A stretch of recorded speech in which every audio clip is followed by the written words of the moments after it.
Y buenas noches a todos, bienvenidos a Plan M. Unos minutos antes, 5 minutos antes de las 9 de la noche, ya estamos en vivo hasta las 10. En un día con mucha información política. En un ratito vamos a salir un poco de lo que es acostumbrado, estar al palo con el día a día de la política. Y vamos a charlar con Ernesto Tenenbaum, con colega y amigo, un poquito de qué está pasando con el periodismo, el poder en este final de ciclo o no del kirchnerismo y cómo se acomodan todas las piezas del ajedrez. Vamos a tratar de poner bajo la lupa a Scioli, a Massa, a Macri. Bueno, me interesa mucho la opinión de Tenenbaum y también si Cristina se resignó directamente a dejar el poder o si tiene alguna carta secreta que hasta ahora no conozcamos. Bueno, algunos dicen que directamente Scioli puede ser un títere de Cristina si llega a la presidencia, si las encuestas mienten, un artículo muy interesante que escribió Tenenbaum en las últimas horas, así que en un ratito vamos a tener un diálogo picante con Ernesto Tenenbaum, a quien le agradezco que haya venido, la reaparición de Tenenbaum en la televisión. Estamos esperando la vuelta de Palabras Más, Palabras Menos. Mientras tanto lo aprovechamos a Tenenbaum y podemos conversar con él mano a mano. También va a estar esta señora que están viendo ustedes en pantalla, Vilma Ibarra, un rostro muy conocido en la última década, pues en su momento fue senadora por la capital. Su hermano era jefe de gobierno en la ciudad de Buenos Aires, pero después militó en las filas del kirchnerismo y fue también diputada, entre otros proyectos que impulsó de mucha repercusión. Estuvo la ley de matrimonio igualitario. Acaba de publicar un libro que ha generado un ruido enorme porque es provocativo desde la tapa, ¿no? Cristina versus Cristina, el ocaso del relato, ¿no? Y de alguna manera Vilma Ibarra desnuda un poquito la contradicción entre el discurso, la realidad y la historia de los Kirchner. Así que me interesa mucho dialogar con ella porque realmente ha estado muy cerca, ha sido parte de la construcción de los primeros años del kirchnerismo. Bueno, ¿qué está pasando en este final de ciclo? ¿Y por qué cree verdaderamente que, como dice la oposición dura y pura, el antikirchnerismo furioso, gran parte de lo que dice Cristina tiene que ver con el relato? Y Cristina por ahí está más preocupada por esta época en tratar de mantener vivo el relato de que torcer la realidad. En un ratito también vamos a hablar de Santoro, no del periodista de Clarín, sino de Leandro Santoro, que es el insólito candidato a vicejefe de gobierno que ha elegido Mariano Recalde, el candidato kirchnerista en la ciudad. Insólito, ¿por qué? Pues la verdad que yo tuve que chequear 2-3 veces, preguntar, ¿esto es cierto? Los tweets que escribió, cómo usaba el Twitter este chico, Leandro Santoro, que es supuestamente presidente de la Juventud Radical, de un grupo que se llama Los Irrompibles, yerno de Leopoldo Moró, es decir, el radicalismo que no baja las banderas junto al kirchnerismo. Bueno, hace 2 años insultaba, digamos. Yo creo que pocos antikirchneristas se animarían a escribir lo que escribía él respecto a Kirchner y a Cristina. Los insultaba. Ahora, esas cosas que permite el kirchnerismo ha pasado de antikirchnerista furioso, de insultar a los Kirchner, a ser parte de la fórmula del kirchnerismo en la ciudad de Buenos Aires. Ahora la fórmula es Mariano Recalde, Leandro Santoro. Antes de meternos en esos temas, hay 2 fotos que a mí me parece que explican un poco los contrastes de la Argentina. Una foto es la del doctor Norberto Mario Ollarvide, juez federal de la Nación, un hombre muy coqueto, conocido por todo, no vamos a ahondar demasiado en explicar la vida de Ollarvide, pero sin duda alguien que debería en cualquier sistema institucional estar bajo la lupa del llamado Consejo de la Magistratura, que es el organismo encargado de controlar la buena conducta y desempeño de los jueces en la Argentina. Ollarvide, el peronismo ya lo salvó una vez, el 11 de septiembre del 2001, mientras se caían las Torres Gemelas, el peronismo votaba en el Senado el archivo del juicio político a Ollarvide por toda su actuación en la década del 90, pues fue uno de los jueces del menemismo, ¿no? De la servilleta de Corach. Después lo metió preso un tiempo a Menem, pero bueno, tiene que ver con los cambios de los tiempos políticos. Y hoy lo que hizo el Consejo de la Magistratura, con una presidencia hoy en manos del oficialismo, es archivar los juicios políticos que tenía, o el expediente para poder iniciarle en algún momento un juicio político al juez Norberto Mario Ollarvide. Y en cambio, el kirchnerismo ha puesto la lupa en este otro señor que es juez de la Corte desde el inicio de la democracia, lo nombró Raúl Alfonsín el 10 de diciembre de 1983, que ya tiene 97 añitos, es un hombre muy mayor, pero el kirchnerismo dice a 6 meses de que haya nuevo presidente en la Argentina que este señor, Carlos Fay, está directamente gaga y que por lo tanto es inhábil para ser un juez de la Corte Suprema de Justicia. Yo no sé si verdaderamente en este momento el doctor Carlos Fay está gaga o no, digamos, no tengo elementos para juzgar eso, pero ha salido muy fuerte Aníbal Fernández, algunos columnistas del oficialismo a decir que les consta que no puede aparecer en la Corte Suprema porque tiene impedimentos psicofísicos para desempeñarse como juez de la Corte, el doctor Carlos Fay, que es una de las luminarias del derecho argentino y latinoamericano, que evidentemente con 97 añitos tal vez se le hace difícil desempeñar su función como juez de la Corte Suprema de Justicia, pero increíblemente hay una nueva cruzada que inició en su momento Horacio Berbisque, el columnista estrella de Página 12, diciendo que Fay no reconocía ni siquiera a sus secretarios administrativos o a sus amigos cuando lo iban a ver a su casa, y que después ha proseguido el jefe de gabinete, Aníbal Fernández, y otros funcionarios que directamente quieren echar de la Corte Suprema de Justicia a Fay. Y de paso también apuntan contra Ricardo Lorenzetti, el presidente de la Corte Suprema de Justicia. Uno se pregunta, ¿por qué? ¿Para qué? Porque para nombrar un juez de la Corte Suprema de Justicia hace falta 2/3 de los votos en el Senado, y el kirchnerismo no tiene esos votos. Es decir, que aún si pudiera echar a Fay, que tampoco lo puede echar, porque para echarlo también hace falta que la Cámara de Diputados acuse y haya 2/3 del Senado para poder echarlo, y no hay los votos para que eso ocurra. Bueno, se han embarcado en una cruzada contra este juez, que ya ha dejado trascender que va a resistir hasta el 10 de diciembre y que después se quiere ir a su casa, que después del 10 de diciembre no va a seguir siendo juez, porque uno tiene la idea de que realmente con 97 años ya está en condiciones tal vez de un merecido descanso, pero se han embanderado todos en que la nueva cruzada del kirchnerismo es que Fay no esté más en la Corte Suprema de Justicia, generar huecos en la Corte Suprema de Justicia, para supuestamente en algún momento poder ocuparlo. Si uno se pregunta, ¿para qué? Te quedan 6 meses y ya hay nuevo presidente. ¿Qué vas a hacer con la Corte Suprema de Justicia que no pudiste hacer en los últimos 12 años? ¿Para qué terminar de dinamitar uno de los grandes logros de la gestión kirchnerista, que ha sido la designación de una Corte Suprema impecable en el año 2004 por parte de Kirchner? Pero bueno, así está el oficialismo en una batalla que obviamente la oposición aprovecha porque dice, bueno, ojalá no le pase nada a Fay de acá al 10 de diciembre, que goce de buena salud. Yo me imagino que deben estar pensando sobre todo el oficialismo, porque después de los ataques que le han echado encima, uno tiende a pensar que lo mejor que le puede pasar al oficialismo es que esté en buen estado de salud, por lo menos hasta el 10 de diciembre. Pero escuchen lo que dijo Elisa Carrió respecto al embate del kirchnerismo contra el juez Carlos Fay. No quieren matar a Fay por estrés. ¿Cómo matar? ¿Te lo está diciendo de forma literal o...? Lo quieren matar porque es un acoso moral. Eso se llama acoso moral. Es un acto de perversión. Bueno, ya estamos con Ernesto Tenenbaum, gracias por venir, Ernesto. No, gracias a vos, Maxi. A ver, completando el tema de Fay, Carrió no solamente dijo esto, lo quieren matar a Fay por el acoso moral, le quieren dar un estresazo y demás, sino que también tuvo un contraataque brutal, muy duro, Carrió, que dijo, miren, hablan de la inhabilidad psicofísica del juez Fay y yo he visto un jefe de gabinete duro por la cocaína, ¿no? Eso dijo Elisa Carrió, que bueno, se debería referir a algún funcionario, exfuncionario en realidad del kirchnerismo, que realmente ha tenido algún problemita de salud, pero bueno, se ha metido en una discusión política muy dura, en la que uno se pregunta ¿para qué el kirchnerismo ahora queriendo ir por un juez de 97 años que a más tardar el 10 de diciembre va a dejar su puesto?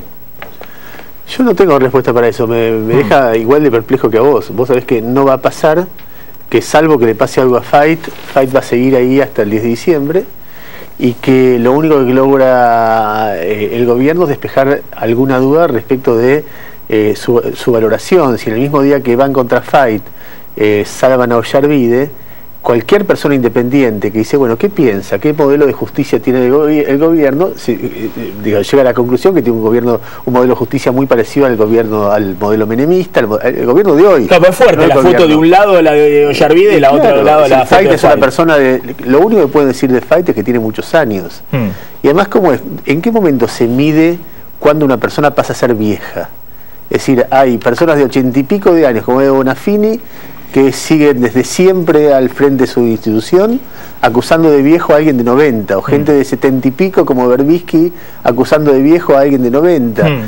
También mi hijo, cuando yo no puedo manejar la computadora, me dice que soy viejo y tengo 50, y por ahí soy viejo, no tengo idea. ¿En qué momento uno empieza a medir, mi papá tiene 85 años, ojalá fuera juez de la corte, me parece mucho más sabio que mucha de la gente joven que me rodea, inclusive yo mismo.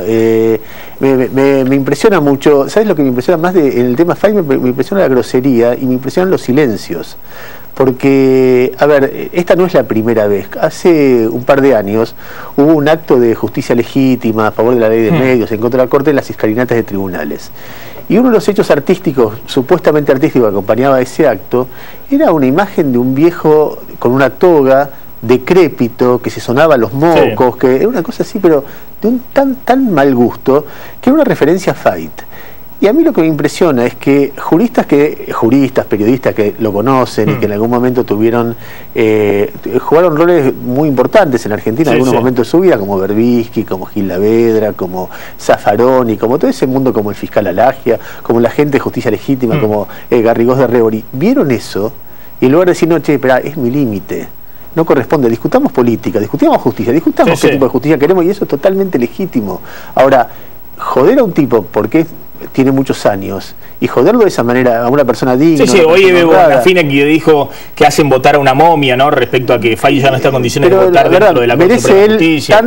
Para mí merecen los dos mucho respeto, pero tanto o poco respeto como una persona 85, una persona 97. Y sobre todo, ¿qué estamos discutiendo? Y sobre todo ese contraste. Poneme de nuevo la foto de Ollarvide, porque la verdad que la gente no conoce quién es Fait y sí conoce quién es Ollarvide. Y justamente a un juez mejor conocerlo, digamos, por su fallo, sino por las excentricidades y otros comportamientos mucho más graves que las excentricidades del juez Ollarvide. La verdad, insólito también en el día de hoy que archivan en el Consejo de la Magistratura las investigaciones para proceder a un juicio político. Si la gente quiere saber quién es Fait, tiene que leer a Berbisky.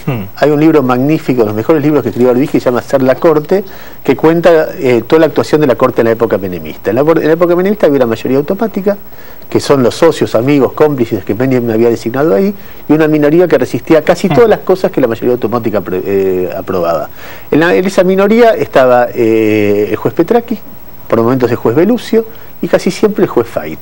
Y quien documentó todo esto y que lo conoce mejor que nadie es la misma persona que no sé si se acordaba de ese libro, que es la que encabeza hoy la campaña. Que el otro día escribió un artículo diciendo, miren, no reconoce a nadie. Y uno se pregunta también qué fuentes tiene, digamos. ¿Qué le pasa a los informes? Pero más allá de eso, es el mismo diario que en la tapa sale Zaffaroni también contra la Corte, al rato sale Aníbal Fernández, al rato salen los diputados de la Cámpora y el oficialismo. Increíble que no haya ninguna ruptura dentro del oficialismo. El nivel de disciplina militar que hace que ninguno de ellos diga, che, pará, ¿te parece? Estas preguntas elementales que vos planteás, ¿qué sentido político tiene quedar como tipos que queremos copar la Corte sin poder lograrlo? Y además, ¿para qué queremos copar la Corte? Pero mirá, hoy me explicaban, si realmente quieren hacerle un psicofísico y demás, no lo van a poder hacer nunca, digamos, a un juez de la Corte o de la Comisión de Juicio Político, no va a poder hacer. Lo primero que va a hacer el doctor Rizzo, que es el abogado, es un amparo. Y esto en 2 años o en 5 años lo va a poder revisar un médico a Fait si lo revisa. Pero además, suponete que, si quieren iniciar el juicio político necesitan los 2/3 que no los tienen. Si lograran que renuncie Fait antes del 10 de diciembre, tendrían que enviar el pliego al Senado con 2/3 para nombrar un nuevo juez, que tampoco lo tienen. Es decir, realmente es agarrársela con un juez, parece una revancha. A largo plazo. Que en 6 meses se va también ese juez. Saliendo de la discusión kirchnerismo, antikirchnerismo y pensando un poco más a largo plazo, es evidente que una discusión que viene para el próximo periodo es cómo se reformula la Corte, porque la Corte tenía 7 miembros, 2 de ellos fallecieron, uno renunció, que es Zaffaroni, y otro está en vías de renunciar, como dicen, en unos meses, que es Fait, con lo cual queda una discusión pendiente de cuántos miembros va a tener y si se mantiene la actual cantidad de miembros, quiénes van a ser los dos. Claro. Esto se resolvería de una manera muy sencilla. hay un puesto vacante, principalmente antes de Fight, hay un puesto vacante. ¿Cómo se resuelve? Buscando los 2 tercios del Senado. ¿Cómo se lo consigue los 2 tercios del Senado? Mandando un buen candidato que tenga consenso, o sea, que ni siquiera tiene que ser un candidato lejano al oficialismo. Yo imagino un Gilavedra, un Larlanian, un tipo que habría pocos argumentos para decir, porque el oficialismo tiene derecho, en el periodo que está, a poner no un soldado, ¿sí? Un jurista que tenga algo acorde con la visión que predomina en el país. Eso es en todo el mundo. Muchos dicen, bueno, que la intención de tratar de poner a un par de hombres de confianza en la Corte, pues ya no te sirve de nada. No te sirve ni con la ley de medios, ni te sirve con algunas cosas con las que trató de avanzar el kirchnerismo y no pudo, sino que apuntaría más que nada, bueno, a tener algún tipo de protección en la Corte Suprema si alguno de los expedientes fuertes por corrupción en algún momento llegan a esa instancia. Sí, en principio hay un solo expediente por corrupción, que es el de Bonadío con Otesur, que llega a la familia presidencial, pero no veo nada claramente que llegue hasta Cristina.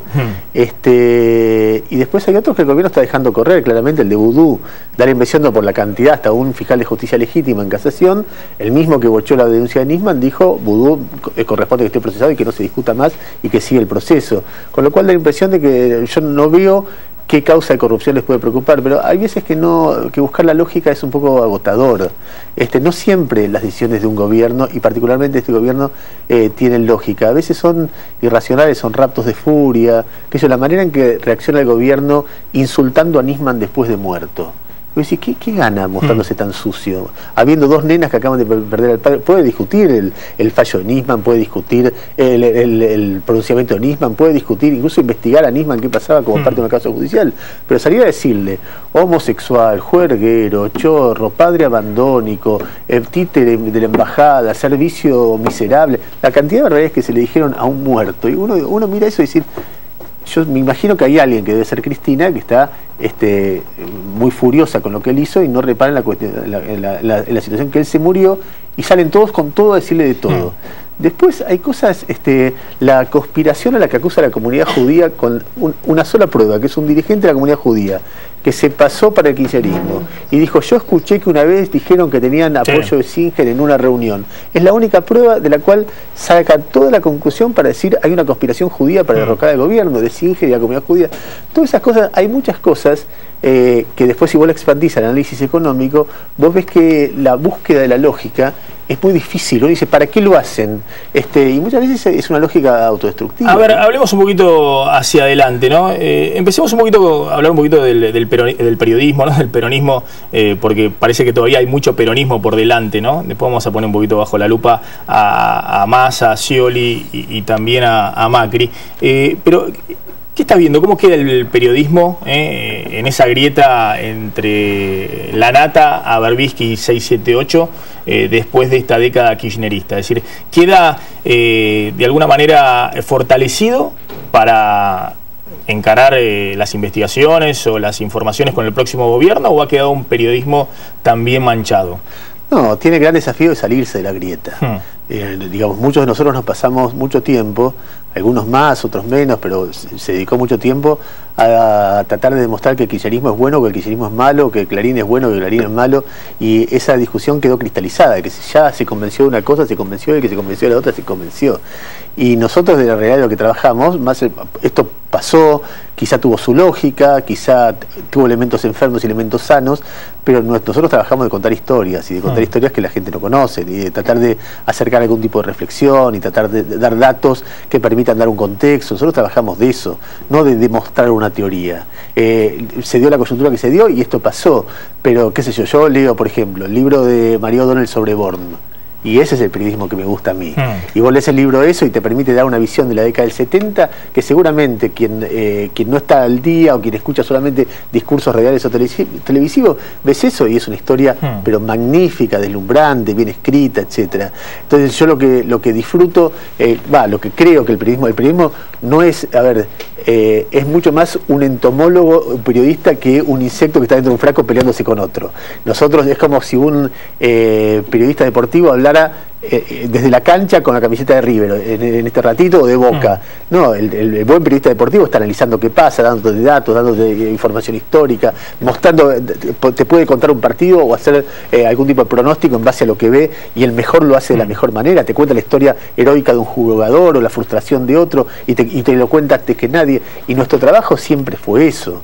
Ahora, también es cierto, Ernesto, a ver, hay dos cosas distintas, digamos. Por un lado es el periodismo de investigación, los que han investigado casos de corrupción en la década kirchnerista, que la verdad que mucho ahí no tenés para discutir. Investigaste hechos más o menos documentados, ha habido muy buenas investigaciones, muy documentadas. Insólito que la justicia esté muy por detrás de esas investigaciones periodísticas, no solamente el caso Chicone, sino que también el caso Otesur, las investigaciones sobre Lázaro Báez de Alconada Amón, el diario La Nación. Bueno, Milani. El caso Milani. El caso Milani es un caso donde la nata llega a los descubrimientos sobre Milani antes que el organismo que habitualmente había sido muy eficiente para denunciar los casos de vínculos de oficiales en tren de ascender, antes de ascender, que era el CELS. El CELS no se comió ningún caso. Y curiosamente se comió el caso Milani, que a la nata le bastó llamar a La Rioja donde había pasado y preguntar. Después el CELS es muy meritorio lo que hace, que es admite el error y pide que lo saquen. Es tarde, pero ese error es un error sobre el cual no se ha meditado demasiado. Y quien lo logra llegar, el caso Milani, es la nata. En toda esa discusión que hay sobre el periodismo militante de un lado, militante del otro, que uno puede opinar cualquier cosa, hay una cosa en la cual a mí me parece que la nata gana, que es que llega primero a las primicias. No, está bien, por eso, una cosa es la investigación de casos de corrupción, que yo creo que se han hecho en algunos casos muy buenas investigaciones, y no tenés mucho que discutir, mucho que opinar ante un caso de corrupción bien investigado. En todo caso, contraponer una opinión a una investigación sobre un caso de corrupción es hacer militancia o estar... O empezar a buscar en qué parte esa denuncia se equivoca, en qué parte marginal... Que en todo caso es algo que tienen que hacer los jueces y fiscales, es un lugar que ocupa... Exacto, como ministro. Ahora, también es cierto que hay un embanderamiento grande, donde tal vez puede ser por enojos personales, por el medio donde se trabaja y demás, aún de los periodistas que pretenden no ser militantes. Del militante kirchnerista, periodista, no digo nada porque ya está, es lo que es un militante, no es un periodista. Igual hay diferencias en los dos campos, si uno tiene que ser esquemático, hay diferencias, porque también está el que lo hace por guita, el que es especulador, el que lo hace mal, el que es bruto, y está el tipo que lo hace honestamente y que siempre fue un periodista destacado, etcétera. Me parece que cada cual puede hacer lo que quiera, y que después la gente tendrá derecho a juzgar, y a alguna gente le gustará. Así es la democracia. Finalmente, me parece que la inteligencia de la gente va a consistir en ver lo que dicen todos, y en lugar de verlo solamente como discursos contrapuestos, a veces verlo como discursos complementarios, y darse cuenta que lo que este no dice, lo dice el otro, pero este no dice lo que dice el otro, y así sucesivamente. Si vos me pedís una opinión y yo tuviera que hablar ante una clase de periodistas jóvenes sobre qué es lo que creo, lo que me gustaría a mí que pase con el periodismo en el próximo tiempo, es que volvamos a contar el país. Que en lugar de empezar a tratar de demostrar quién es bueno y quién es malo, volvamos a contar historias. Bueno, este país está lleno de historia y nos estamos quedando atrás. Y te digo algo más, Ernesto, y que se empiece a investigar en todo caso, o a criticar las cosas que pueden estar mal de un gobierno, que uno analiza y dice, miren, esto yo creo que no es una medida correcta porque tiene tal o cual impacto, digamos, desde el minuto uno. Pues si uno le tiene que reconocer algo a la nata, a Jorge, vos has trabajado mucho con él y yo también, es que la verdad que con los Kirchner empezó a criticar desde el minuto uno y empezó a investigar desde cosas chiquitas, desde el PAMI, de esto, del otro, desde el minuto uno. En cambio hay muchos periodistas, muchos colegas nuestros que hoy están pintados la cara contra el gobierno, que en su momento eran íntimos de Kirchner, es decir, que se subían al avión presidencial, que iban a tomar té con masitas a Olivos. Pero, a ver, digamos que tenían una visión distinta cuando el kirchnerismo era de alguna manera muy bien recibido por la sociedad.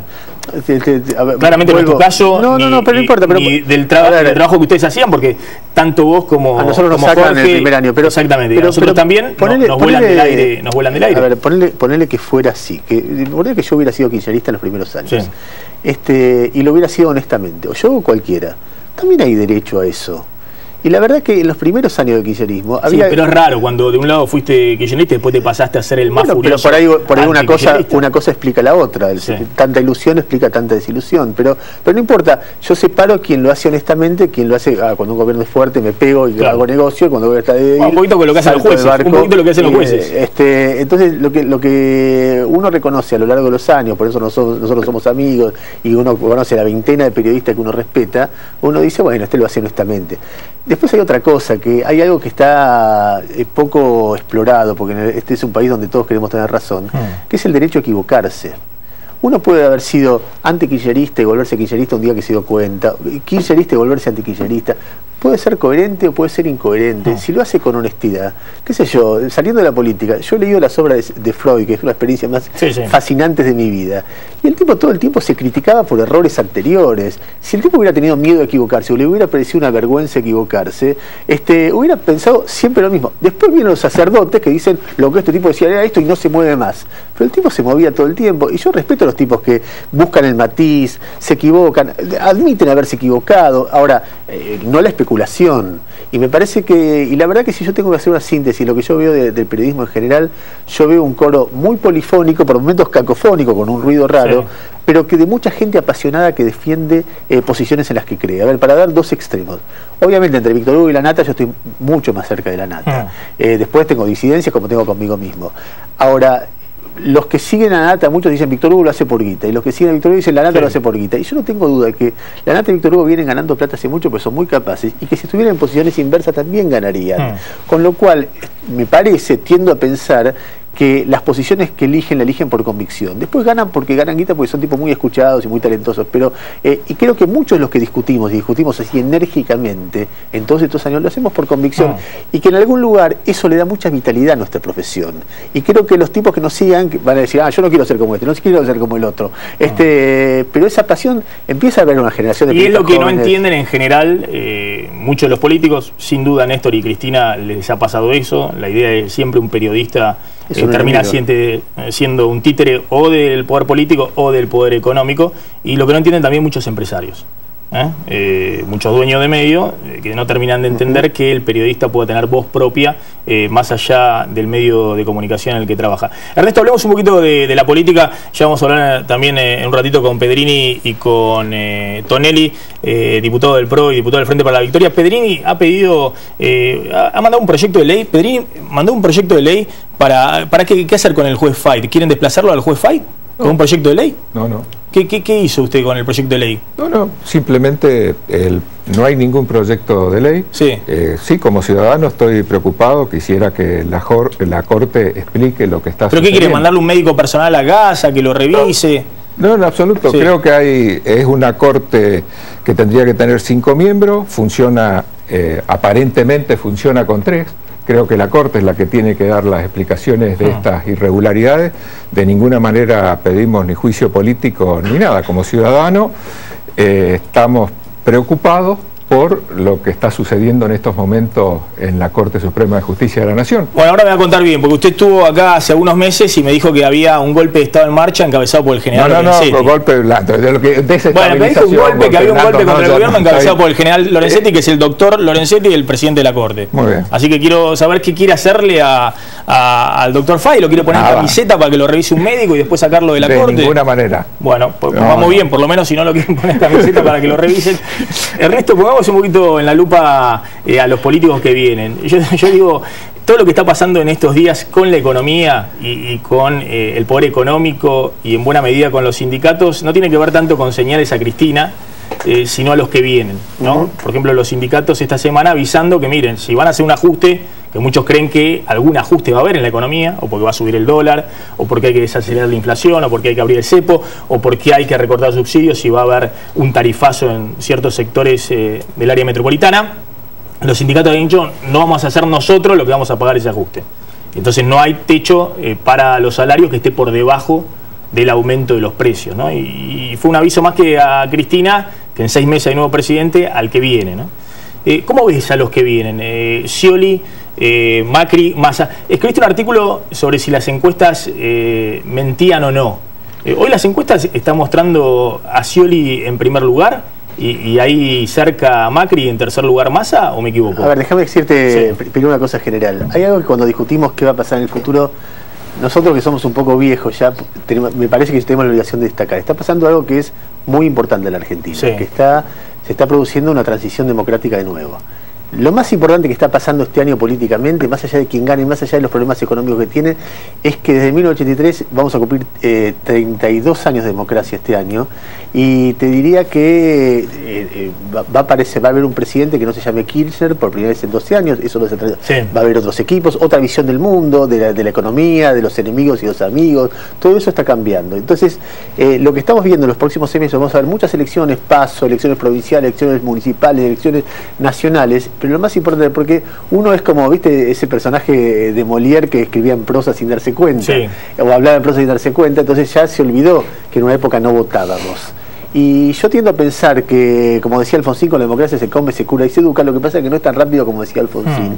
Y se van corrigiendo hechos. Y probablemente aprendimos en los 90 las miserias del neoliberalismo, y aprendimos en estos años que las exageraciones de la mirada contraria pueden generar mucho daño. Y se seguirá aprendiendo, porque nadie es perfecto, y hay cosas que están bien y cosas que están mal de cada periodo. Y sobre todo para los pibes más jóvenes, la percepción es de, estaremos eligiendo un nuevo presidente. Cuando nosotros empezamos en la democracia en el 83, teníamos miedo, no sabíamos cómo iba a durar, cuánto iba a durar. Cuando se produjeron los juicios de los excomandantes, no nos imaginábamos que todos los militares iban a terminar presos. Y teníamos miedo, y hubo rebeliones militares, y hubo represiones, y hubo toma de cuarteles por grupos de guerrilleros que quedaban ahí. Y hubo un montón de desafíos, y hubo un desafío principal que la democracia, que cada vez que yo pienso que votamos de nuevo, no dejo de pensar que la democracia ganó, que es que no hay militares en la Argentina amenazándonos. Entonces, lo primero que está pasando este año es el maravilloso ejercicio de un pueblo eligiendo a sus líderes de nuevo. Eso es lo primero. Está bien. Ahora vamos a los bifes. Vamos a los bifes. Vamos a los bifes porque aparte gran parte de las nuevas generaciones, no de nuestro caso, pero de las nuevas generaciones directamente no ven otra posibilidad de esto. Claro. Es decir, no valoran esto porque creen que no hay otro sistema distinto a lo ahora, los bifes. Yo lo que escribía de las encuestas es lo siguiente. Yo veo la capital federal es un territorio más fácil de medir que lo que pasa en la República Argentina. Y si vos mirás las encuestas una semana antes, que pronosticaban qué pasaba una semana después en las PASO porteñas, vos ves que hay diferencias muy importantes sobre temas que no son para nada menores. Por ejemplo, La Nación sacó una nota 2 días después de las PASO diciendo que la mayoría de las encuestadoras en la última edición, en el viernes, previo al domingo, pronosticaron el triunfo de Rodríguez Larreta. Es cierto que fue así, la mayoría, no todas. Pero aún las que le pronosticaron eso, le erraron por de 3 a 8 puntos de diferencia respecto de la diferencia que hubo al final. Es una diferencia enorme. Y además Carrió enojadísima, por ejemplo, con Poliarquía, que había puesto en segundo lugar a Recalde y no a Lustó, como ocurrió. Eso respecto de la pelea de Larreta y Michetti. Después, la pelea Lustó-Recalde, que era la segunda, Poliarquía, que es la gran empresa encuestadora y que tiene un prestigio merecido por muchas cosas históricas que ha hecho, le dio a Lustó 10 puntos contra los 18 que sacó una semana antes. Y le dio, y unos días antes también, perdiendo en el tercer lugar, etcétera. Entonces Carrió dice, y laburan para Scioli y por eso hace esto. Yo digo, hay un grupo de encuestadores que uno sabe que para ellos el gobierno gana siempre. Es decir, que son encuestadores que uno tiene que sospechar, bueno, Artemio López, Bachmann, Ibarómetro, Rubier. Gane o pierda, gana siempre, con lo cual la mitad de las veces... incluso gana en la boca de urna, como le pasó la otra vez a Aníbal Fernández, etcétera. Bueno, esos encuestadores, por cada uno hace su vida lo que puede, están para generar una opinión, una mística favorable al gobierno siempre, qué sé yo me acuerdo antes del 2013 cuando se producían los cacerolazos, cuando Artemio venía en los programas y decía, no, son movimientos internos del 46% que quedó afuera el 2011, y después sacó el 33%. Él no estaba midiendo, estaba haciendo un análisis interesado como si fuera un político más. Ahora, después hay otras encuestadoras que buscan el prestigio en la certeza. Bueno, esas encuestadoras están errando, y están errando mucho. Y entonces, frente a eso, si vos decís, errás la capital federal una semana antes de las elecciones en un distrito chiquito, ¿qué puedes decir de lo que va a pasar dentro de 6 meses a nivel nacional, aun cuando erres honestamente? Y te digo algo más, hoy las encuestas son un mecanismo de armado político. Es decir, según lo que digan las encuestas es si los intendentes van para acá o van para allá, o si cerrás en tal provincia de esta manera. Igual los intendentes tienen suficiente olfato para darse cuenta hacia dónde va la cosa. Bueno, a ver, la pregunta es, ¿vos ves hoy que efectivamente se está dando una polarización entre Scioli y Macri? Yo digo que veo consenso en las encuestas de una relativa caída de Massa y un escenario donde Scioli tendría en las encuestas, no estoy diciendo que yo sea, no tengo forma de saberlo, por otra parte, donde Scioli le saca un poco de ventaja a Macri. Y en general, cuando vos hablás extensamente con unos y otros, te dicen, si Massa no se baja, el escenario es de balotaje entre Scioli y Macri, y si uno mide el discurso de Scioli más la trayectoria del peronismo, es algo más abarcativo que el macrismo, pero hay, si uno tuviera que medir en la sociedad hoy, más vocación de cambio que de permanencia. Entonces, si uno ve la parte estructural de cambio-permanencia, Macri sería favorecido. Pero si uno ve el discurso más abarcativo de Scioli, que vos no sabés lo que es, con lo cual puede ser todo o nada al mismo tiempo, es más digamos, gradualista, y el Macri de repente parece más neoliberal, y tiene esa historia encima, esa parte lo favorecería a Scioli, con lo cual veo una pelea abierta. Me parece que falta un montón de datos, falta saber quién va a ser el vicepresidente de Scioli. Me imagino que el de Macri mucho ruido no va a ser, pero el de Scioli puede ser un kirchnerista duro, y eso podría bajarle el techo a las expectativas. Y también saber, si vos lo dejás afuera de la carrera a Massa, saber efectivamente que hay una polémica respecto a esto. Si los votos de Massa ¿a dónde van? Van a Macri, como Macri cree, por eso Macri no le interesa hoy cerrar con Massa, porque dice, total, después de agosto polarizo yo con Scioli. O si van a Scioli, acá me ha dicho Julio Cobos, que él tiene medido que el 72% de los votantes de Massa, mirá lo que ha pasado en la provincia de Buenos Aires, lo que se debilitó Massa en la provincia de Buenos Aires, que de todas maneras sigue siendo el segundo más votado detrás de Scioli en la provincia, fueron a Scioli, a Scioli, no fueron a Macri. Te digo en serio, yo laburo de esto hace muchos años, así como vos laburás de economía, son análisis sobre un montón de imponderables, que yo, ponele, para decirte una cosa, vos lo medís hoy a Massa como gobernador y arrasa en la provincia de Buenos Aires. ¿Qué pasa si Massa dentro de un tiempo, si se convence que él está cayendo, dice, ¿sabes qué? Yo voy a lo seguro, voy a pelear la gobernación de la provincia de Buenos Aires. Y hace un acuerdo con Macri, y el gobernador Macri se dio un terremoto político. Entonces todo esto lo que estamos hablando tiene sentido. Si no lo hace es otra cosa. Vos tenés esa idea que todavía hay una puerta abierta entre Macri y Massa. Hasta el 20 de junio está todo abierto. Para que Massa pudiera ir a la provincia de Buenos Aires y garantizar el triunfo de Macri. Sí, no garantizar, porque vos hablás con Randazzo y Randazzo te dice, ni en pedo que la provincia de Buenos Aires, yo soy presidente o nada, y vos hablás y te vas a decir, estoy en pedo. Pero si se da esa situación en la que Massa se baja a la provincia de Buenos Aires, la presión sobre Randazzo para ir a competir por la gobernación va a ser muy fuerte y va a ser difícil para él decir que no. Ahora, esto que te estoy diciendo es una elucubración que te podría ser la contraria. Falta muchísimo de acá al 20 de junio. 6 meses. Sí, bueno, 3 meses para agosto. Está bien, pero 3 meses para agosto. Pero faltan muchos elementos, datos imponderables que hoy hacen que, dado que la relación entre los principales candidatos es muy cerrada, es muy difícil saber quién va a ganar, ¿no? Y la otra, Cristina. Supongamos, Cristina está resignada a dejar el poder, o como creen algunos ultra kirchneristas, que gane Scioli. Total, después lo condicionamos, lo manejamos, va a ser poco menos que un pelele o un títere del kirchnerismo. Pedrini se va a enojar con lo que voy a decir, pero Cristina hay muchas cosas que no ha podido hacer desde el 54%. No ha podido ser reelecta, no ha podido impedir que Scioli sea candidato, como quisiera en su momento. No ha podido ganar, los dos candidatos territoriales que eligió fueron Insaurralde y Recalde, y los desempeños de ambos fueron muy malos. No ha podido desplazar a Campagnoli de una fiscalía. Es decir, es un increíble, frente tanto el ultra-kirchnerismo como el ultra-antikirchnerismo la ven como invencible. Unos porque es el fantasma, el enemigo en función del cual crean su identidad, y otros porque es su identidad. Y lo que yo veo de Cristina es una líder muy importante, sin ninguna duda. Uno puede decir buena o mala, pero muy importante, una política de muchísima energía y muchísima fuerza. Pero la veo habiendo construido un movimiento que a la única que tienen es a ella. Tienen un sector de la población que los acompaña, pero vos no ves un gobernador que sea kirchnerista y no peronista, de la Cámpora, Unido Civilizado. No ves un líder sindical, no ves un líder estudiantil, no ves un líder municipal. Durañona, el de San Antonio, por algunas, y de la Cámpora. Por ahí alguna excepción, con lo cual el futuro del kirchnerismo, no como visión política, pero como fuerza política, depende de su habilidad para en 4 o en 8 años volver. Hoy lo que estamos viendo es una transición a ese periodo de desierto, donde ella, si es tan fuerte como dicen que es, va a volver en 4 o en 8 años. Y si no, la Argentina irá caminando, o sea, lo que hacen todas las democracias del mundo, que se elige un líder, otro líder, otro líder, otro líder, y las líneas políticas, las líneas ideológicas que van manejando el país van cambiando, pero no de una manera pendular extrema, sino con matices, con experiencias. Vos aún con Scioli ves un cambio.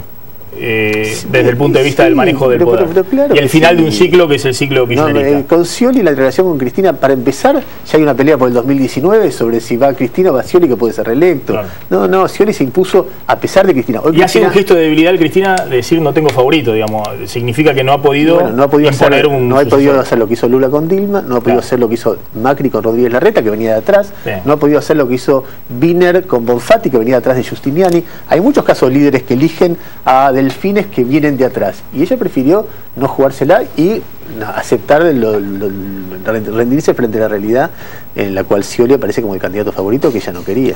Ernesto, gracias por haber estado esta noche en Plan M. Dale. Y espero que pronto vuelvan con Sloto a la pantalla. Con paciencia, a veces está bueno salirse la tele un poco. Gracias, Ernesto. Ya vamos a estar hablando con Vilma Ibarra, Cristina versus Cristina, el ocaso del relato visto por una dirigente que fue muy importante en las filas del kirchnerismo. Bueno, Pedrini, ¿le está contento con lo que escuchó de Tenenbaum? Cristina no pudo nada. Yo lo que no hago es enojarme. Creo que Cristina tuvo logros muy importantes en los fundamentos de la política argentina. Ser reconocida por el Banco Mundial, la Argentina, como el país más equitativo de Latinoamérica. La batalla contra los fondos buitres, que hoy es seguida con atención por gran parte del mundo.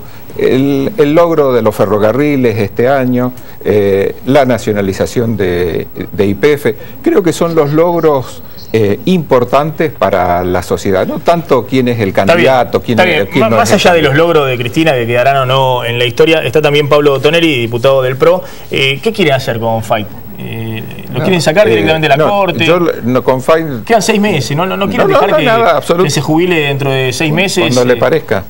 Lo que queremos saber, como argentinos responsables de las instituciones, qué está pasando en la Corte. La Corte tendría que tener 5 miembros, de acuerdo a la Constitución, de acuerdo a la ley. Está funcionando aparentemente con 4, aparentemente con 3.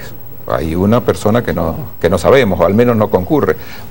El máximo organismo judicial del Estado. Bueno, el máximo organismo del Estado incurriendo en falsedad ideológica, tal vez porque mi profesión de escribano, a mí me anulan una escritura directamente si yo llego a decir que están presentes quienes no están presentes. Usted dice que como no va a File le llevan para que firme esa cosa a la casa. ¿Y por qué no dicen?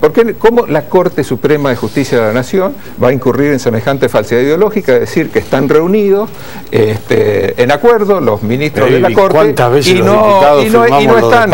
Y está muy mal. Tonelli, ¿qué está pasando? Y está muy mal. ¿Qué está pasando? Está muy mal. No estamos hablando de cualquier cosa. Eso es falsedad instrumental. Lo que está pasando es claramente una embestida del gobierno y de manera particular de la Presidente contra la Corte Suprema. La Presidenta, desde mi punto de vista, está evidentemente preocupada por su futuro y por las posibles acechanzas judiciales que la esperan después del 10 de diciembre, y entonces ha decidido una embestida contra la Corte para ver si logra generar alguna vacante más de la que ya hay y encontrar algún modo de designar a los reemplazantes y poner allí a personas que le sean adictas, que le sean leales, que le garanticen cierta tranquilidad judicial. Me parece que esto es lo que está pasando, y toda esta embestida contra Fight, que parte de un invento absoluto y de algo que es absolutamente inconsistente, no tiene otro propósito más que ese. Está pensando el kirchnerismo después de diciembre, claro, para garantizarse algún blindaje judicial, eso es lo que usted plantea. Más que el kirchnerismo, la Presidente, de forma particular, porque quien teme tener problemas judiciales no es todo el kirchnerismo, sino de manera particular el kirchnerismo la Presidenta tiene miedo y su familia. A lo que el otro día planteó o dijo Massa, por ejemplo, la idea de que la que primera fue con ese tema fue Elisa Carrió, ¿no? Todos presos, todos los que hayan cometido acto de corrupción, presos. ¿Tiene miedo a eso hoy el kirchnerismo? De ninguna manera, en absoluto. Yo creo que la oposición se extravió institucionalmente, no le importan las instituciones y no le importa ni más ni menos que lo que sucede en la Corte Suprema de Justicia. Prácticamente no tenemos justicia en la República Argentina. Si no tenemos los jueces de la Corte que fallen como tendría que ser, y en pleno, con la mayoría y con los miembros que dice la ley, más la habilidad intelectual indispensable, ¿de qué clase de Corte Suprema estamos hablando? Y esto no hace falta, no podemos esperar hasta diciembre. En un país serio se produce una vacante, tienen que tiene que realizarse el reemplazo, como sea, de quien abandonó la Corte, en este caso el doctor Zaffaroni. Pero aparte tenemos, mire, hoy sabe que conmemoramos los peronistas. Pero mandaron el pliego de carnet, hoy sabe que por Twitter hacia militancia kirchnerista. Hoy los peronistas manden el pliego de, no sé, de Arlanián, de Saavedra, y supongo conmemoramos el nacimiento de Eva Perón. Eva Perón cumpliría 96 años. Si Eva Perón viviera, sería más joven que Fay.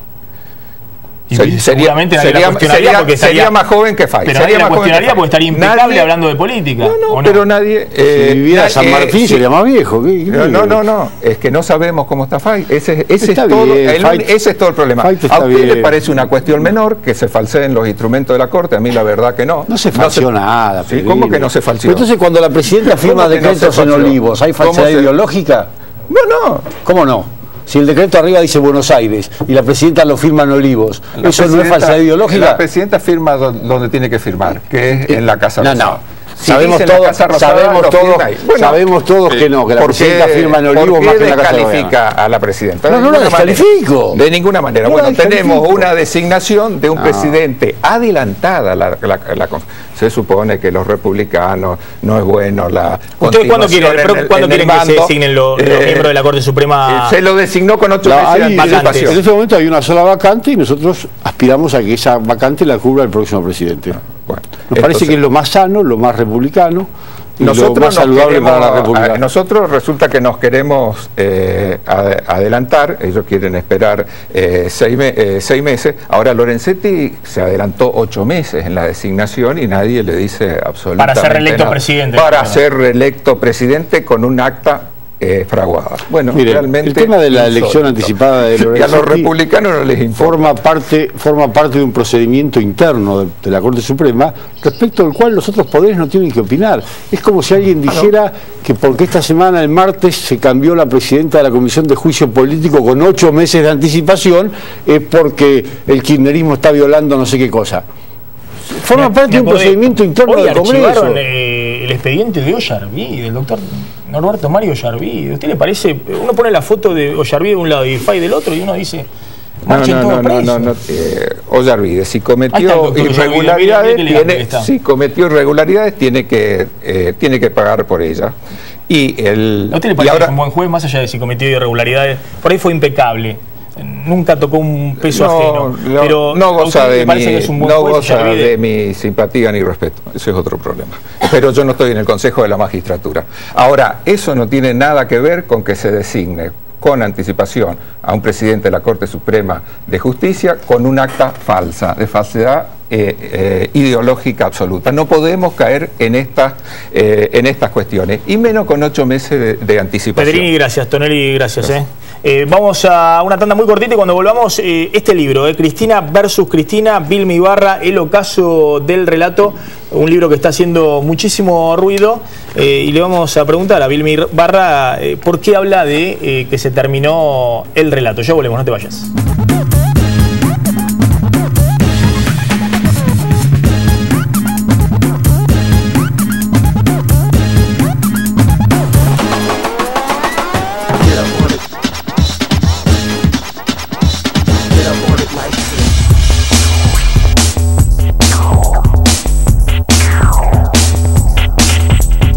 Adrián Mercado presenta la primera exposición de parques industriales de la provincia de Buenos Aires. En solo 2 días, todas las soluciones para instalarse con su empresa. El 13 y 14 de mayo en el Polo Industrial Ezeiza. Porque en Parques Industriales la marca es Adrián Mercado. Relojes Feró, para marcar los momentos inolvidables. El mejor regalo para ella, para él y para vos. Con su colección de diseños exclusivos. Relojes Feró, adquiéralos en las joyerías y relojerías más importantes del país. Tecnistone, mesadas de cuarzo del más alto nivel, al costo de un buen granito. Coméntelo con su arquitecto o desarrollador. Tecnistone, elabora baremes, mármoles y granitos. Varonil viste a Maxi Montenegro. Fabricamos ambos, sacos, pantalones y camisas. Somos mayoristas. Todas las tarjetas, 12 pagos sin interés. Mencionando este aviso, 10% de descuento. ¿Y qué te dijo el médico? Ya no me sube el colesterol, mamacita, no sube el colesterol. Ya no me sube el colesterol, chaparrita, no sube el... Nada, desde que tomo Regulip estoy re bien. Complementar la alimentación saludable con ejercicio físico y una cápsula de Regulip 1000 al día ayuda a nivelar el colesterol y bajar los triglicéridos en forma natural, porque contiene omega 3 de aceite de pescado. Toma lo bueno del pescado. Regulip 1000 de Laboratorios Rafo. Aquasystem cuida el agua de tu casa. Y Sigas Termofusión garantiza seguridad en la conducción de gas. Aquasystem y Sigas Termofusión. Agua y gas con máxima seguridad. ¿Vio que bien funciona Pulmocler? La tos se fue. Mañana a la cancha. ¡Qué golazo Pulmocler! Para la tos, Pulmocler. Pregúntele a su farmacéutico. Para la tos, Pulmocler.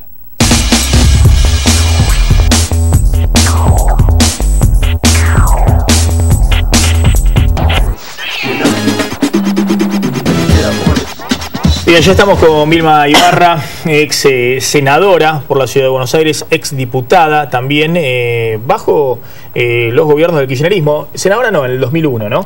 Pero bueno, pero después, exactamente, pero después fue una fuerte aliada del kirchnerismo, impulsó leyes como la ley de matrimonio igualitario en el Congreso y acaba de publicar este libro, Cristina versus Cristina, el ocaso del relato, y dice cosas como estas: la supervivencia del relato es un objetivo central para Cristina.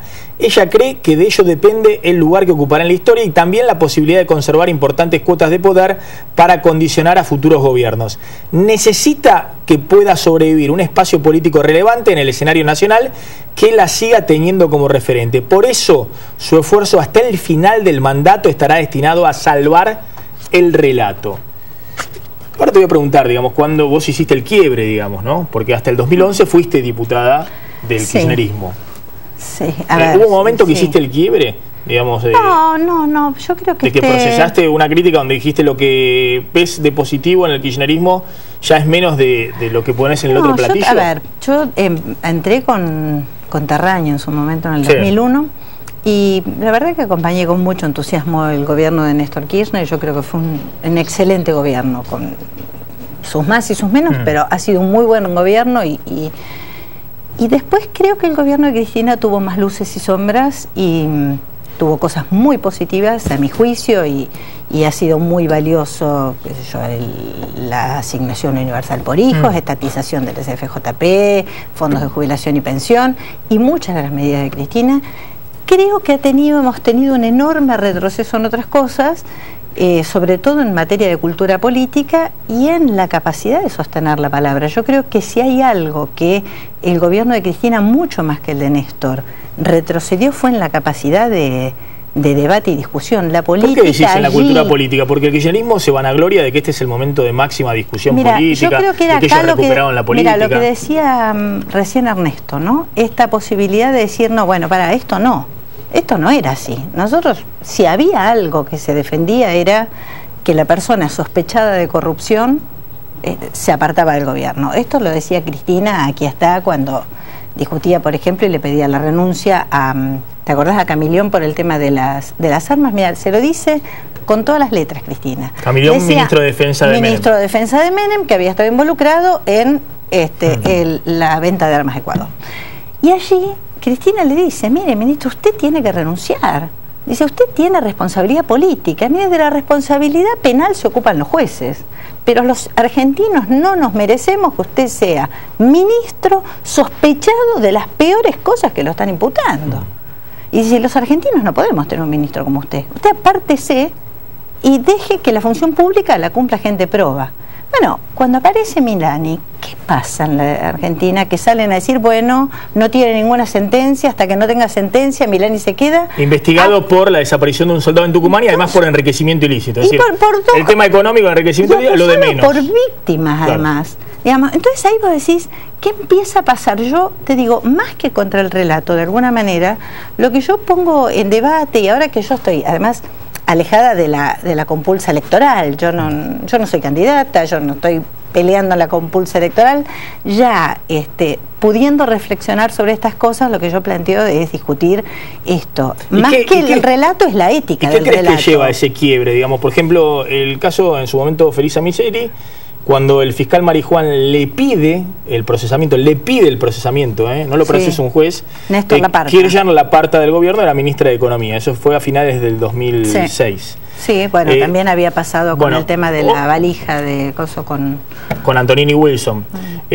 Bueno, hoy tenemos al vicepresidente Vudú, que tiene un procesamiento en firme en la Cámara por coimas y negociaciones incompatibles de la función en causa Chicone. Lo ha sostenido en el Senado, pero además lo ha expuesto, digamos. ¿Pero qué es lo que marca ese quiebre, decís, entre lo que veías en el pasado y ahora?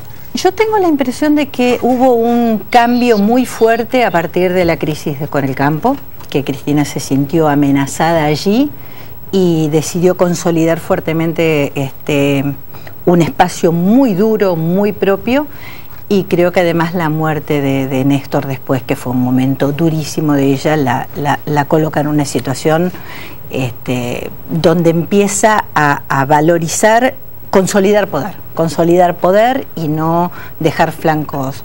Y creo que allí el fin justifica los medios. Yo creo que además ella empieza a dejar en montones de cosas el camino que ella venía recorriendo. Cristina venía hablando, era muy combativa en la búsqueda de jueces probos, independientes, que de ninguna manera presione sobre los jueces, pero durante los años 90, los años 2000, fue una fuerte defensora. Si vos lees, por ejemplo, allí... ¿Vos compartiste con ella la Cámara de Senadores? 6 años fui con la senadora, pero yo trabajé con Cristina, por ejemplo, todo lo que fue cuando lo quisimos expulsar a Barrio Nuevo del Senado, porque había quemado las urnas. Cristina estaba indignada con cómo se rompían las reglas utilizando la violencia en la política, por ejemplo. Y después ves que lo sienta Adelía a los 2 días de las trompadas en la Casa Rosada detrás de ella, y vos decís, ¿qué está pasando? Y cuando querés discutir el que está pasando, que a mí, en definitiva, es lo que más me preocupa, es que no hay espacio de construcción colectiva de la política. Digo, esto es lo que esta vez una persona que decide, y no podés discutirlo, no puedes decir, no, mira, porque si discutís, sospechan de que no sos leal al modelo o al proyecto. Que esto fue así, siempre fue así. Yo ahí cuento una anécdota. Yo le he votado muchas leyes a favor de Cristina, no otras. Yo nunca voté las prórrogas de las emergencias económicas, no voté el blanqueo. Que se prorrogó este año también, no voté la 12 reforma. años en emergencia económica. Claro, bueno, la misma emergencia económica que ella no le había votado a Duhalde, y que además, si vos lees el discurso de Cristina, defenestró la ley de emergencia económica. Ahora, la mantuvo vigente hasta el último día de su gobierno. ¿Entendés? Y sabiendo, además, que era una emergencia económica, como te dicen, económicamente el país está bárbaro, mantenía la delegación de facultades. Digo, pero aún así, yo lo que veo ahí es que se empieza a desgajar la ética del relato. Digo, mira, hay 2 cosas. La ética del relato. Uno era lo que yo dije, a ver, ¿por qué ya dejé de decirlo? ¿Por qué yo defendía a los jueces imparciales, a no presionar a la justicia, además, y de repente sostengo un relato totalmente distinto? Lo mismo con la corrupción, lo mismo hasta con la mirada de la década del 90. Porque allí, a mí, como decía Tenoma, a mí no me preocupa ni siquiera que uno cambie. Uno sabe que muchísimos de los que están en el gobierno y todo han apoyado década del 90, y otros hemos apoyado, ¿qué? Yo otras cosas, yo diría, ay, yo apoyé, voté a De la Rúa, y a uno dice, qué mal, ¿cómo me equivoqué? El problema no es equivocarse, el problema es cómo uno reescribe esa historia y la cuenta a la Argentina de alguna manera. Entonces, Cristina tiene allí, yo lo cuento, en algunos discursos como presidenta, que le dice, por ejemplo, a un empresario que se llamaba José, le dice, José, yo te veo, tu esfuerzo, tu trabajo, creyendo en la Argentina, ¿cómo hiciste para sobrevivir el 1 a 1? Que arrasó con la vida de los argentinos, destrozó la industria, esa ficción del 1 a 1 que nos destrozó a los argentinos. ¿Cómo hiciste para sobrevivir? Y el tipo, José, le dice, milagros, hice milagros. Ni cuenta cómo a duras penas sobrevivían en la época del 1 a 1. Bueno, Cristina defendía el 1 a 1, pero sí, está... sí, a rajatabla. En su momento la convertibilidad la defendía. La versión taquigráfica donde pide, nosotros defendemos la convertibilidad porque creemos que es... el compromiso del Estado de no financiarse a través de la emisión. Y dice, y queremos que siga vigente la convertibilidad. Entonces, ahí lo que hay es algo obsceno. Respaldaban a Cavallo y además tenía muy buena relación con Horacio Liendo, que era el secretario legal y técnico de Cavallo. Si vos me decís, ni siquiera me preocupa que lo haya defendido. Un montón de argentinos defendieron a Cavallo. En un momento medía el 70%. Lo obsceno es cómo reconstruís y reescribís ese pasado. Lo obsceno es ese, ay, José, ¿cómo hiciste para sobrevivir a todos esos malditos que te estaban arruinando? Eso es lo obsceno. Parrilli, el doctor Parrilli, miembro informante de la privatización de YPF, pero nunca ocurrió. Cristina pidiéndole a la legislatura de Santa Cruz que impulsara a los diputados que votaran la privatización de YPF. Entonces digo, ahí lo que yo en realidad discuto es la ética del relato más que. Entonces digo, no hay ética en el relato. En realidad acá hay una construcción de poder. Mi sensación es que Cristina fuertemente es una construcción de poder. Y me interesa esto que vos planteás. ¿Por qué decís que Cristina necesita hasta el final salvar el relato? Porque ella puede llegar a condicionar al próximo gobierno. ¿Vos sos de las que creen que efectivamente el kirchnerismo, la cámpora, Cristina va a tener un lugar relevante a partir del 10 de diciembre, condicionando o marcando la cancha al próximo gobierno? Yo creo que Cristina es una de las políticas más inteligentes y más capaces. Digo, después uno puede tener, para mí ha tenido luces y sombras, ¿no? Creo que tiene muy pocos escrúpulos en su forma de hacer política, pero de lo que estoy segura es que es una mujer inteligente, muy capaz y muy combativa. Y yo creo que Cristina, salvo que yo me equivoque, y es una posibilidad, es mi hipótesis en realidad, está decidida a dejar construido mucho poder, hasta por el montón de instituciones que se están armando en este momento, pero te digo, con el tema de la ley de usuarios y consumidores, no cambió nada, pero armaron una estructura enorme en todo el país donde llenaron de gente los lugares. Es decir, esto que aparece todo el tiempo, todos los días en el boletín oficial, la palabra que más aparece en el boletín oficial todos los días es desígnase. Absolutamente. Desígnase. ¿Vos y crees van a que dejar estructuras y quieren dejar condicionada a la Corte, y quieren dejar condicionada a la Cámara de Diputados, y quieren dejar condicionados a los gobernadores?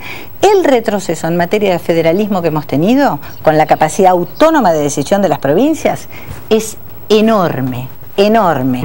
Cuando venía Cristina, precisamente el discurso exactamente al revés. Cristina llegó a la esfera política defendiendo a las provincias chicas. ¿Y vos crees que Scioli, porque otros tienen la visión, mirá, si acá gobierna un peronista, sea Scioli, sea Massa, más allá de lo que estén designados por ahí o por allá, el peronismo se va a encolumnar, los diputados, los intendentes y sobre todo los gobernadores. Y mira, el kirchnerismo, si al próximo gobierno le va más o menos bien, va a quedar en el olvido. Vos no ves eso, vos ves todo un aparato destinado... No, yo veo primero que Cristina se va a ir con un fuerte respaldo. Cristina, si se va del gobierno, gane Scioli o gane Macri o gane Massa, con un fuerte respaldo, y va a tener un peso muy importante. Si además es Scioli, va a tener una enorme capacidad de condicionarlo, yo no lo dudo.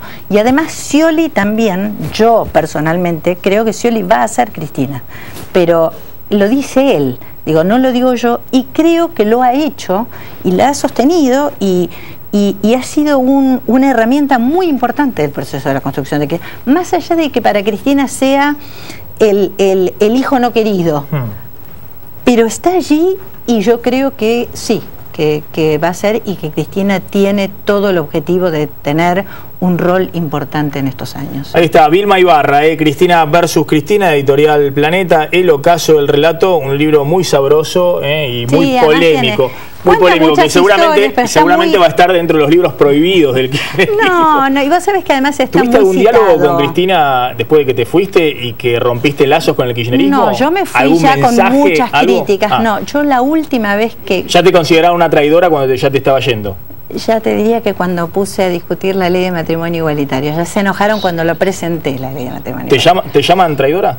No, nadie se atreve, cara a cara no. Pero además yo no he saltado, yo no pegué el salto mortal a la oposición y me fui de candidata, No, yo estoy trabajando en la gestión privada, nada, estoy queriendo reflexionar sobre la política, que me parece que es lo que hay que hacer. Vilma, gracias por haber estado esta noche en Plan M. Vamos volando la tanda y ya está llegando María O'Donnell.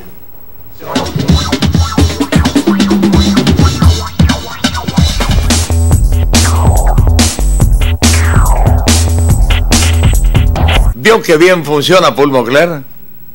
La tos se fue. Mañana, todos al cumpleaños de la abuela. Para la tos, Pulmocler. Pregúntele a su farmacéutico. Para la tos, Pulmocler. Aquasystem cuida el agua de tu casa.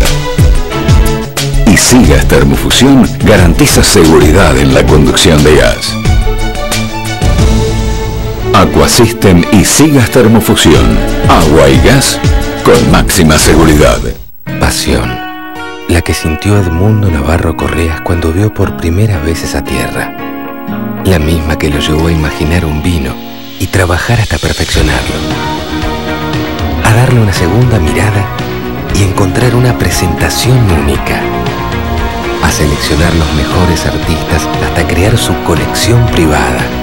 A mirar un poco más allá y compartir con todos su sueño.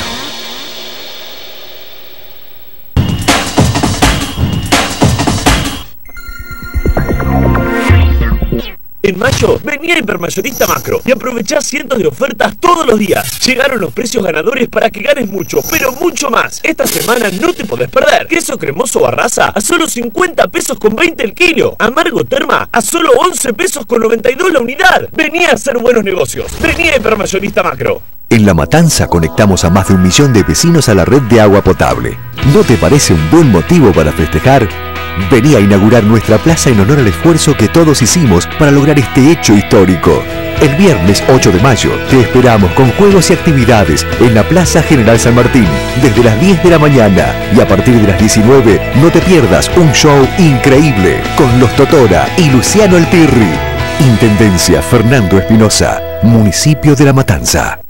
Complementar la alimentación saludable con ejercicio físico y una cápsula de Regulip 1000 al día ayuda a nivelar el colesterol y bajar los triglicéridos en forma natural, porque contiene omega 3 de aceite de pescado. Toma lo bueno del pescado. Regulip 1000 de Laboratorios Rafo. Cuando pensás en internet, pensás en velocidad. Por eso ahora Telecentro te da 20 megas para tu casa. Disfruta de internet Wi-Fi con la velocidad más rápida del país. Elegí vos también Telecentro. Televisión digital más internet 20 megas Wi-Fi más telefonía. Todo por solo 539 pesos final por mes. Llama ahora al 3969-2222 o ingresá a telecentro.com.ar. Telecentro.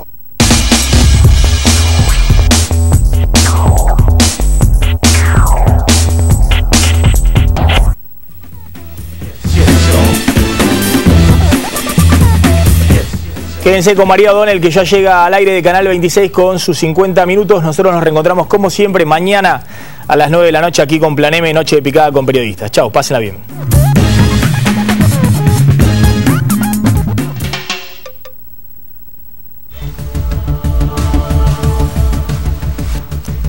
Hola, ¿cómo les va? Muy bienvenidos, buenas noches. Bueno, semana de tensión, por un lado, con el tema de las paritarias. Va a estar charlando con nosotros aquí Antonio Caló, el titular de la CGT oficialista. No suele dar muchas notas y es un momento crucial porque la UOM ha decretado un paro, después hubo una conciliación obligatoria. 36 horas de paro para lo que es uno de los gremios más importantes a la hora de sostener la alianza de la CGT que conduce Antonio Caló con el gobierno nacional. Ahí hay una puja, el paro también no se termina de dar, hay más amenaza de paro hasta ahora que paro real, pero vamos a estar hablando con Antonio Caló de este tema y de ganancias también y el efecto del anuncio que hizo Axel Kicillof respecto de la modificación para aquellos que ganan entre 25.000 y 35.000 pesos. Además del tema paritarias con Caló, el tema con la Corte Suprema de Justicia de la Nación. La embestida del Poder Ejecutivo Nacional contra Carlos Fait, particularmente en la Comisión de Juicio Político de la Cámara de Diputados, por un lado, están dos de los integrantes, dos de los representantes de la oposición que más trabajan los temas judiciales con nosotros esta noche. Diputado Manuel Garrido, Laura Alonso, buenas noches. Hola. ¿Se va a tratar el tema Fight en la Corte, en la Comisión de Juicio Político? Debería tratarse en el marco de un expediente donde haya un pedido de juicio político o una denuncia hecha por no un diputado. Es la única forma y lo debe tratar el Pleno de la Comisión. No es facultad de la Presidencia decidir nada respecto del tema. Y vamos a hablar, 97 años tiene Fight. Hoy Aníbal Fernández dijo que tiene que aparecer. Esto, la verdad, si apareciera se disiparían todas estas especulaciones. Lo que es cierto, me parece que más allá de esta cuestión que se plantea también con una hipocresía, muchas veces haciendo referencia al interés en preservar la institucionalidad y demás, está claro que acá hay una puja de poder entre el gobierno y la Corte Suprema. Y acá hay una presión que se está haciendo con amagues desde el Congreso, desde la Comisión de Juicio Político, porque hasta ahora, como bien decía Laura, lo que hay es un anuncio de que se va a evaluar una situación, sí, pero lo cierto es que no hay una convocatoria, no hay un planteo concreto, pero lo cierto es que son maneras de presionar y digamos, lo que está claro es que hay una presión y se lo quiere sacar como sea. Vamos a hablar también de tema hipocresía, me hizo acordar.